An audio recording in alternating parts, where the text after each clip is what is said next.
horta targetskii ay samaysteen badankoogi way gaadheen oo way dhameeyeen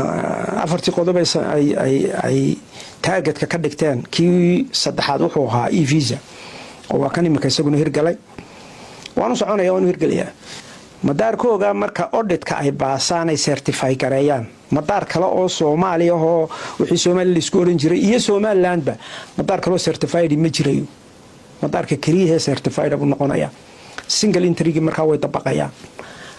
marka hadii la isku guba yimid lacagtii overflight ku yadu way tagtay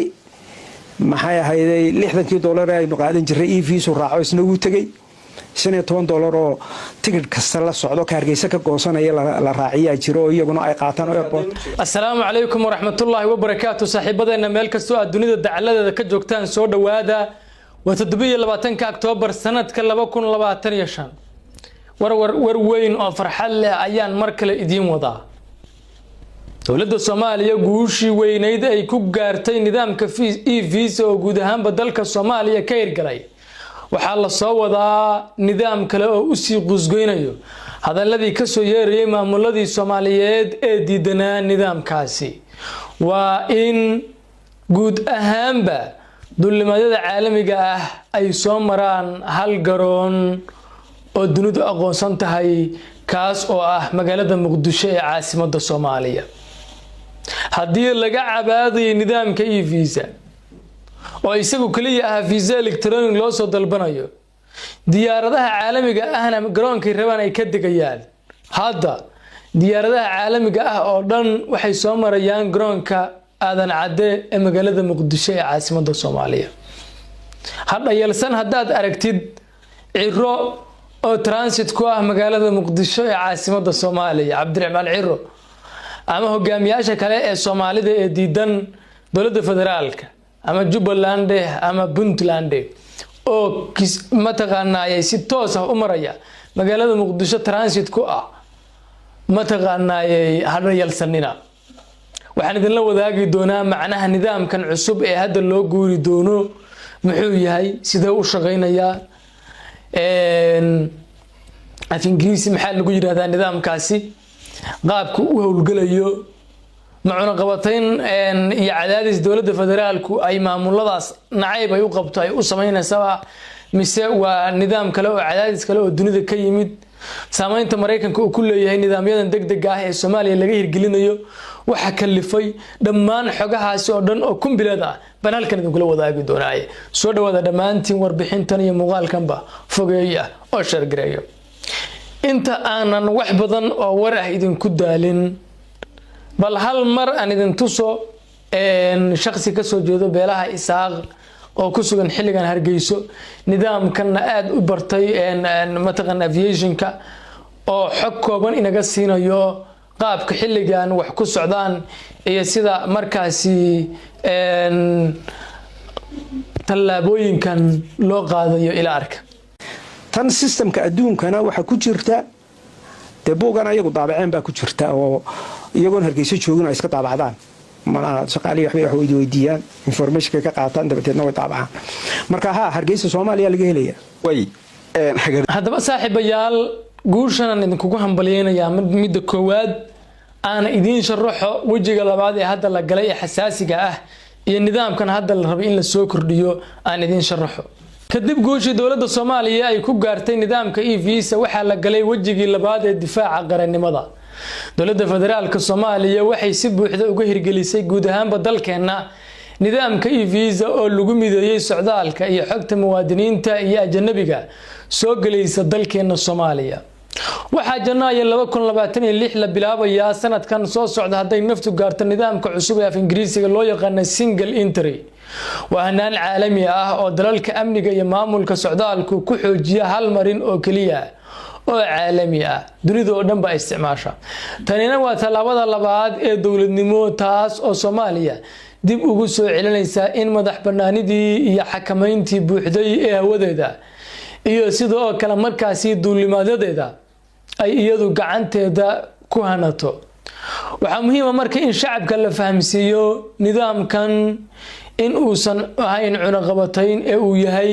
xoojinta qarannimada iyo amniga guud ee dalka. haddaba muxuu yahay nidaamkan single entry-gu ama SES loo yaqaano single entry systemka? nidaamkan single entry systemkan idin sharaxaya waa hanaan caalami ah oo lagu mideeyo duulimaadyada wadanka ama dalkaaga. macnaheedu waa diyaarad kasta oo ka soo duulayso dal shisheeye ama dalalka dariska sida Kenya, Ethiopia, Imaaraadka, wadamadan mataqaanay aynu xiriir kala leenahay, Turkiga, wadamada dariska ah Kenya iyo wadamadan Khaliijka, waa inay marka hore ka soo degaan magaalada Muqdisho ee Aadan Cadde International Airport. dhammaan diyaaradahaas halkaas loogu sameeyaa hubintoodii socdaalka, rakaabkii baa la baarayaa, fiisooyinkii baa halkaas lagu xaqiijinayaa. kadib rakaabku waxay lagu wareejinayaa duulimaadyo gudaha ah ama domestic flights sida Muqdisho Hargeysa, Muqdisho to Hargeysa, Muqdisho to Garowe, Muqdisho to Kismaayo, Muqdisho to Baydhabo, Muqdisho to Dhuusamareeb. saas loo sameeyaa.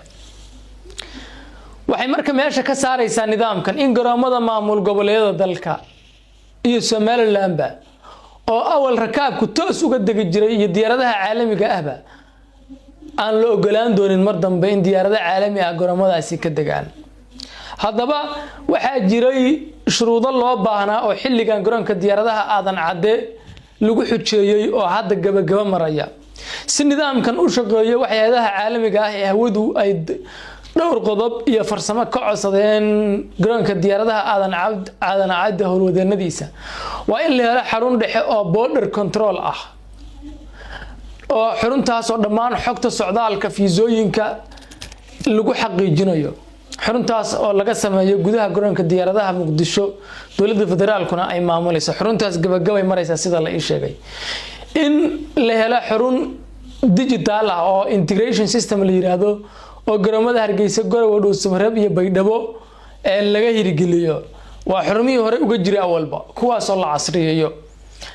serfarka dowladda federaalka Soomaaliya baana lagu xiray xarumahaasi. xarun sirdoon iyo amni oo laga sameeyo unugyo gaar ah oo ay iska kaashanayaan hay'adda NISA, booliiska Soomaaliya, hay'adaha socdaalka iyo hay'adaha caalamiga sida ICAO-ga iyo Interpol-ku. xaruntaasna gabagabay maraysa sida la ii sheegay. xarun shaqaalaha iyo dadka mataqaanay xalliya cabashooyinka oo compound ah oo la siiyo tababaro caalami ah si ay u fahmaan nidaamkan cusub iyo ilaalinta xogta rakaabka. iyadana tababaradeedii ayaa socda sida la ii sheegay. gobolada dalka oo dhan ayaana shaqaalahaasi laga soo xulay. xataa maamul goboleedyada ayaa la sheegay in hawshaasi gudbiyeen. faa'iidooyinka marka nidaamkan uu leeyahay waa in amniga qaran ee dowladda federaalka Soomaaliya ay si buuxda ula socon doonto cid kasta oo dalka soo gasha, iyadoo la yareynayo khatarta argagixisada iyo dambiyada caalamiga ah. daahfurnaan iyo xisaabtan xogtii dakhliga, fiisooyinka, overflight fiiga lacagii laga qaadi jiray iyo tigidhada diyaaraduhu waxay si toos ugu dhaxayaan hal khasnad oo ah dowladda dhexe, wasaaradda duulista iyo hawadu, wasaaradda maaliyaddu wada shaqeynayo. bangiga dowladda ku dhacaysa lacagtaasi. midnimada dowladnimo. nidaamkan wuxuu meesha ka saarayaa kala duwanaanta sharci iyo maamul ee ku dhex jiray maamul goboleedyada iyo dowladda federaalka. dowladda federaalka awalna dastuurku u qolayeen iyadoo mas'uul ka tahay shaqo iyadoo ay leedahay ay qaadatay weeye. kalsoonida caalamka iyo Soomaaliya waxay noqonaysaa dal leh hal marin oo la isku haleyn karo, taas oo lagu aqoonsanayo nidaamka hawada adduunka ilaaliya ee ICAO iyo IATA intaba. saameynta dhaqaale marka nidaamkan marka la hirgeliyo oo la soo gabagabeeyo saameyn dhaqaale ku yeelanaya Puntland iyo Somaliland. nidaamyadii hore Puntland iyo Somaliland waxay si gaar ah uga faa'iidi jireen inta nidaamyadan casriga ah la hirgelin dakhli badan oo ka imaan jiray socdaalada dadka socdaalaya. dadka ajnabiga ee wata baasaboorada $60 ayay Hargeysa iyo Garowe ka macaashi jireen. fiisaha fiigiisu ama qofka wata baasaboorka Soomaaliga $4 baa laga qaadi jiray. fiisaha dalku galka dadka ajaanibta sita $60, baasaboor Soomaaliga $4. adeegyada tigidhada $15 laga qaadi jiray. overflight fiiga lacagta diyaaradaha dul maraya hawada xataa lacag ay ka qaadan jireen. maamul goboleedyada hawadooda ma taqaan diyaaradaha dul mar xataa lacag ka qaadi jireen hadda dhammaan lacagahaasi waxa gacanta ku haynaya markuu nidaamkan si rasmi ah u hirgalo dawladda federaalka Soomaaliya waxaana lagu ururinayaa nidaamkan cusub mid furan oo dakhli dhaqaale oo dhexe lagu ururinayo tanna waxay hoos u dhigi doontaa dakhliga maamul goboleedyada waxayna kor u qaadaysaa hay'adda dawladda federaalka Soomaaliya oo sumcad helaysa halka maamul goboleedyadu wasaaradoodii duulista hawadu ay meesha ka baxayaan waxaana dunidu ku kalsoon tahay nidaam dhexe oo caalami ah haddaba waxa hadda lagu guuleystay sixitaanka AIB iyo xakamayntii hawada sare garoonka Hargeysa markii hore waxa ku qornaan jirtay caalamku Hargeysa Somaliland hadda waa la saxay buugga loo yaqaano Aeronautical Information Publication AIP oo caalamka waxaana hadda si rasmi ah loogu qoray Hargeysa Soomaaliya taasina waa tallaabo sharci iyo farsamo oo muujinaysa in maamulka hawada sare ee dalku uu si buuxda ugu jiro gacanta Jamhuuriyadda Federaalka ah ee Soomaaliya sidoo kalena sanad kasta waxa nidaamkan AIB-ga dib loo cusboonaysiiyaa iyadoo dawladda federaalka Soomaaliya ay ka mid tahay xubnaha barnaamijka hawada ee ICAO hay'adda hawada u qaabilsan qaramada midoobay haddaba arrimahani ma ahan colaadin iyo cid in la neceb yahay waa nidaam dawladnimo oo casri ah maamulada Puntland iyo Somaliland waxay muujinayaan cabsi weyn balse dawladda dhexe ee dalku waxay cadeysay in tani aysan ahayn cunaqabatayn siyaasadeed oo la saarayo maamuladane ay tahay nidaam dawladnimo oo la rabo in la mideeyo socdaalka iyo amniga dalka oo dhan nidaamkan wuxuu faa'iidooyin badan buu leeyahay wuxuu meesha ka saarayaa kala qaybsanaantii duulistii hawada Soomaaliya maamul hoosaadyadii isku magacaabay dalalka ee ama Puntland ugu yeeray ama Somaliland ugu yeeray ama Laan ugu yeeray ee dhaqaalihii aan daha furnayn ay qaadan jireen meesha ka baxaysa Soomaaliyana hadda waxay si rasmi ah ugu biiraysaa dalalka leh duulimaadyada midaysan ama dalalka loo yaqaano Unified Air Entry System dalal loo yaqaan jira UAES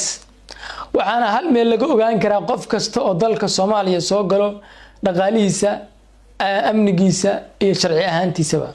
halkaas markay joogto markay Soomaaliya hadda waxay soo ceshatay sumcadeedii dawladnimo kadib 30 sano oo dalku ay ka jireen maamul hoosaadyo qabiil awoodaha dawladnimo ay ku takrifalayeen dawladda federaalka Soomaaliya waxay ugu dambeyn ku guuleysatay inay gacanta ku dhigto hawadii dalka maamul goboleedyada xataa diyaaradaha hawada madaya canshuuray inay midayso socdaalkii amniga ee inay xaqiijiso midnimada madax banaanida qaranka markaas nidaamkan afka qalad waxa la yiraahdaa single entry waxa uu noqonayaa marka calaamad dawladnimo oo dhab ah Soomaaliya waa hal dal hal nidaam iyo hal marin oo caalami ah halka markay joogto markay dad badan ba arintaasi dood ka keenay kuwa waxay leeyihiin Puntland iyo Somaliland ba si gaar ah loo cunaqabataynaya haddaba dastuurka federaalku wuxuu qirayaa in awoodaha hawada duulista ay xaq u leedahay dawladda federaalka Soomaaliya ma ahan maamul goboleed waaba awoodii dawladda federaalku ay lahayd lacagtii duulistii hawada ciidamada iyo xuduudaha waxa iskala dawladda federaalka Soomaaliya marka maamul goboleedyada dastuurka hal ilaaliyo oran jiray qodobkan kuma jiro qodobadii ay iyagu lahaayeen waa qodobo ay dawladda federaalku leedahay iyadaana ma taqaanay xaq u leh inay saas samayso marka tallaabooyinkan dadku yeysan u fahmin cunaqabatayn dawladda federaalka Soomaaliya tallaabooyinkan waaweyn waxay u qaadaysaa in lagu mideeyo nidaamka socdaalka iyo duulista dalka waxa la hirgeliyay hadda nidaamka e-visa waxaana hadda ku daba jiro oo la dhameystiraya single entry system dad badan ayaa markii arintan waxay ku tilmaameen cadaadis ama cunaqabatayn lagu sameeyo maamulada Somaliland iyo Puntland balse xaqiiqadu waa in tallaabooyinkan ay yihiin ilaalinta amniga iyo qaranka oo laga maarmaan u ah jiritaanka dawladda dhexe ee Soomaaliya maxaan ku cadeynayaa arintaas bal ila dhageysta Somaliland tallaabooyinka ay qaaday Somaliland muddada ay nidaamka hawada Soomaaliya qaybta Hargeysa maamuladaas ay gacanta ku haysay waxay isku dayday inay noqoto dal madax banaan waana halis amni oo qaranka Soomaaliya dib ku ah muddo dheer maamulka Somaliland wuxuu isku dayay inuu muujiyo dal madax banaan isagoo ku andacoonayay inuu leeyahay hawadiisa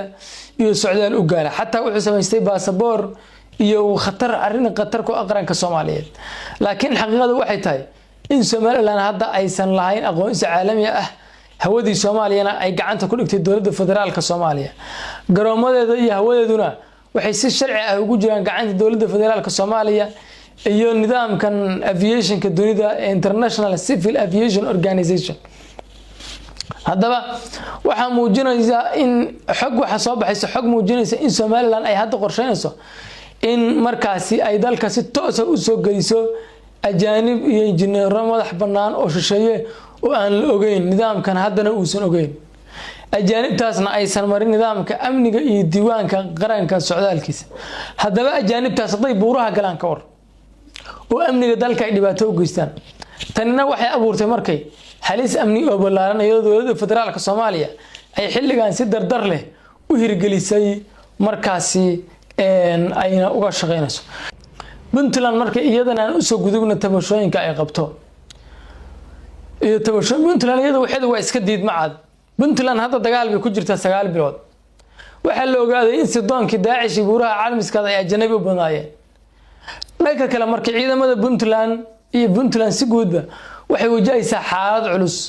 muddo 9 bilood ciidamadii Puntland waxay dagaal kula jiraan kooxda Daacish ee ku dhumata buuraha caalamiskaad ee gobolka Bari sala wada socotaan intii lagu jiray howlgalkaasi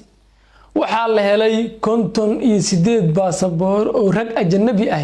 ay leeyihiin ama dalal shisheeye ay leeyihiin marqaati baa kadib nin waxa ku jira Nigeria ka soo jeeday nin waxa ku jira Ghana ka soo jeeday nin waxa ku jira Argentina ka soo jeeday nin waxa ku jira Baalka ka soo jeeday magaalada dagaalyahanada ajnabiga ah iyo dokumentiyada sirdoon waxay muujinayaan in badan ay dalka ku soo galeen iyagoo isticmaalaya marino aan dowladda federaalka Soomaaliya ogoleyn hada laakiin saday cirka balan nooga soo dhacdo marka nidaamkan uu hirgalo dowladda Muqdisho cidii markaas joogta ayaa loo qabsanayaa haddaba xogtaasi waxa helay howlgalayaasha amniga Mareykanka ee Africom kuwaas oo markaas tilmaamay inay Soomaaliya noqotay